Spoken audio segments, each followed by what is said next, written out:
पहिलेच महागाईचं आभाळाच्या पार झाली आणि वरून तुमच्या इलेक्ट्रिकचा शॉक हे गंभीर बाब आहे आणि म्हणून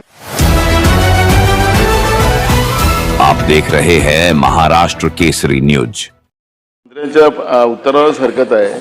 आता आमचा 293च्या ठरावामध्ये हाच विषय आहे अध्यक्ष महाराज, पण आता मंत्र्यांनी सांगितलं म्हणून मी या ठिकाणी विचारतोय। अध्यक्ष महाराज, याचा कॉन्ट्रॅक्ट दिलेला आहे कुठल्या तरी मोठ्या कंपनीला आणि हा कॉन्ट्रॅक्टर ते मीटर लावतो अध्यक्ष महाराज, त्यांचे माणसं लावतात, ते अधिकारी सांगतात मगापासूनचं हे खोटं आहे। आणि जेव्हा आपण MSCB ला तक्रार करावं, त्या अधिकाऱ्यांना तक्रार करावं, ते म्हणते की आम्ही नाही लावलेत असं ते सांगतात। एक अध्यक्ष महाराज, हे मीटर जे आहेत हे 4 पटीनं बिलं यायला लागलीत आणि 4 पटीनं बिलं आल्यामुळे लोकांचं आर्थिक नियोजन आहे ते सगळं कोलमडलं आहे अध्यक्ष महाराज।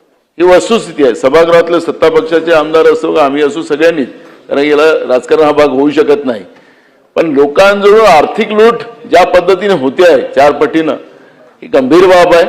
माननीय मुख्यमंत्र्यांनी सभागृहात सांगितलं होतं अध्यक्ष महाराज हे ऐच्छिक आहे, हे रेकॉर्डवर आहे। मग आता कंपल्सरी का केलं आपण? कोणाच्या दबावाखाली करताय आपण लोक? कोण कॉन्ट्रॅक्टर हा? कोणाला कॉन्ट्रॅक्ट दिलेला आपण हा? त्याचं उत्तर वस्तुस्थितीला दिलं पाहिजे, सरकारी उत्तर आपण देऊ नका। वस्तुस्थिती मांडा, राज्याच्या जनतेला कळू द्या या निमित्ताने या लक्षवेधीच्या की हे महत्वपूर्ण आहे।